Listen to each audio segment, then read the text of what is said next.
So now that we have the whole kind of skeleton covered and the main bones that I want you to remember, let's talk a little bit about the joints that we can find working with these bones. And so the first one I want to talk about is what we call the ball and socket joint. It's referred to that because it literally looks like a ball inside of a socket. And this one is extremely important to us because it gives us 360-degree motion, so full circular motion. And we find these guys in our hips. When the femur has a ball and socket joint that when it hooks up with the pelvis, that's a ball and socket joint. And also the same thing with our shoulder. So when our humerus kind of fits in to our other bones in there, it also will make a ball and socket joint to give us full range of motion. The next one we refer to as angular joints. So angular joints are actually found in the wrist and in the ankles, and they allow movement of angles, but they're not as free, I guess you could say, in range of motion as the ball and socket. They can only move in certain angles. And we find these ones mainly in our wrist and in our ankle. So if you've ever kind of flexed your wrist or flexed your feet, you kind of get that angular motion there. That's because of those angular joints. The next is we refer to as the hinge joint. It kind of looks like a door hinge. That's why they refer to it as. It is only a joint that allows like open and close motion. So our elbow is the same way. When you kind of lock your elbow or open your elbow, that is a hinge type of movement. Your knees will do the same thing. If you've locked your knees or you've bent your knees, it is a hinge type of motion. Same thing, you can do the same thing with your fingers. And so all of these types of things, we refer to them as hinge. Your jaw is also a hinge type of joint because you cannot get 360-degree motion with it, but it can open and close. The next we'll refer to as our pivotal joints or our pivot joints. These guys are actually found between the axis and the atlas. If you'll remember properly, these are the first two vertebrae that we have. And these are what we use to move our head side to side. So if you've ever kind of looked over your shoulder or looked to the side of you, you are using those pivotal joints to help turn your head. Next is gliding joints. So these guys kind of slide past each other to create like a sideways sort of movement.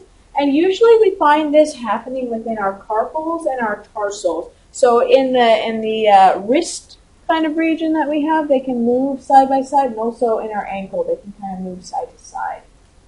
Then we have what we call slightly movable joints. They can expand slightly. They can move very slightly. We find this very much so in our pelvic bone, especially in women. This is extremely important because women are the ones who go through childbirth and will require their pelvis bone to kind of expand a little bit in order to allow for that child to come through if you were doing it a regular vaginal type birth. So it's important that we have some slightly movable joints that are in that pelvic region. We also have slightly movable joints in our vertebrae. Our vertebrae can't move exceptionally as much as like a ball and socket, but it can move a little bit, and so it's slightly movable. Now the final one I'm going to cover for this video and the last type of joint that you'll need to know, we refer to these guys as immovable joints. They cannot move at all, and it's very important that they don't.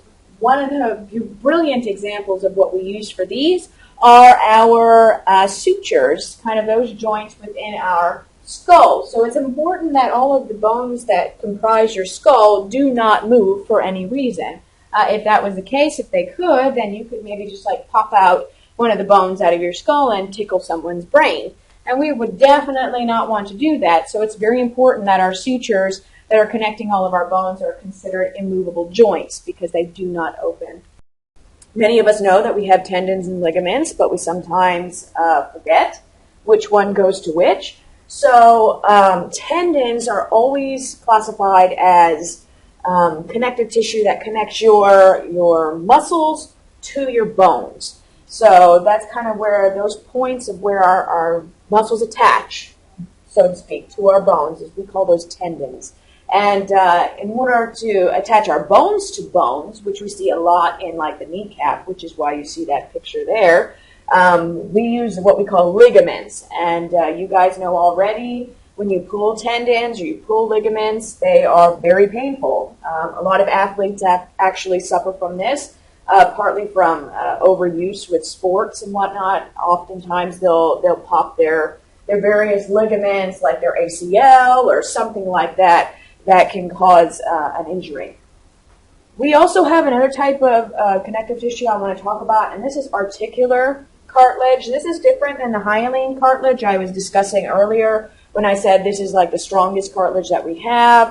Most of babies' bones before they start the process of ossification is made out of that hyaline cartilage, that really strong cartilage, also found in your nose.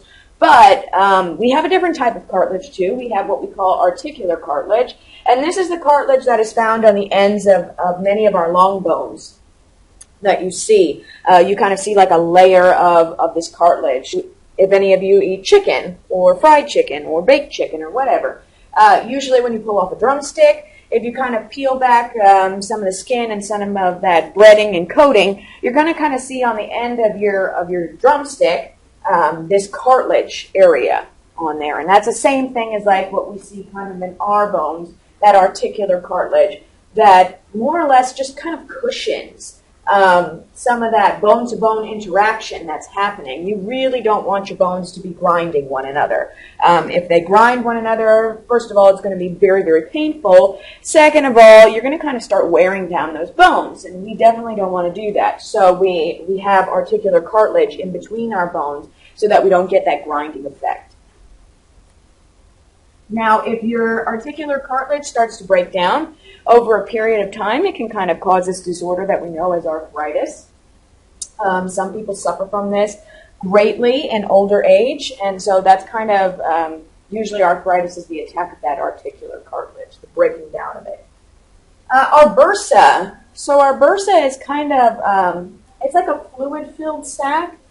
You find sometimes between some of our joints, like in our knees or in our elbows or things like that. And it's kind of like a little cushion, like a little pillow in there. It's filled with what we call synovial fluid.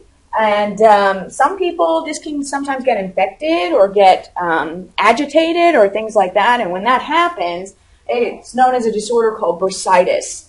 And it's easy to get rid of. It's just painful, really. So the bursa, like I said, it's kind of just some little extra cushion in those areas like the knee and the elbow, those hinge joints that we kind of bend back and forth. It's just a little extra cushion in there.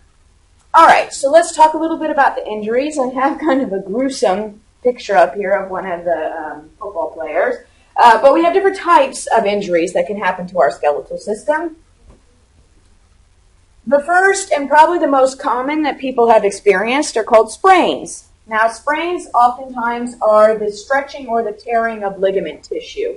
Remember, ligaments are what keeps bone to bone, or connects bone to bone. So usually if you sprain something, you can be stretching one of these ligaments. It's usually because you may have moved your foot or your hand or your wrist or something, kind of a way that it doesn't typically move, and you kind of stretched that ligament a little bit, or you tore it, or it was an abnormal position and a high-power force that kind of acted together to really stretch out that ligament there. So we usually call these sprains. Usually they just take time to heal and whatnot, and it's not as serious as the injuries can go. Then we have something called a dislocation. What you see up here in the picture to the left is actually a dislocation in your elbow.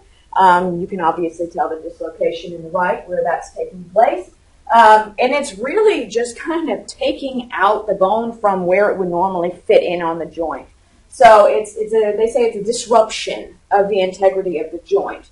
So when you pull something out of socket, sometimes you'll see this happen in like shoulders, like right around where your shoulder meets in that ball and socket joint. That can sometimes get dislocated. Various things can get dislocated. So here's just another picture right here of that ball and socket joint I was talking about within your shoulder.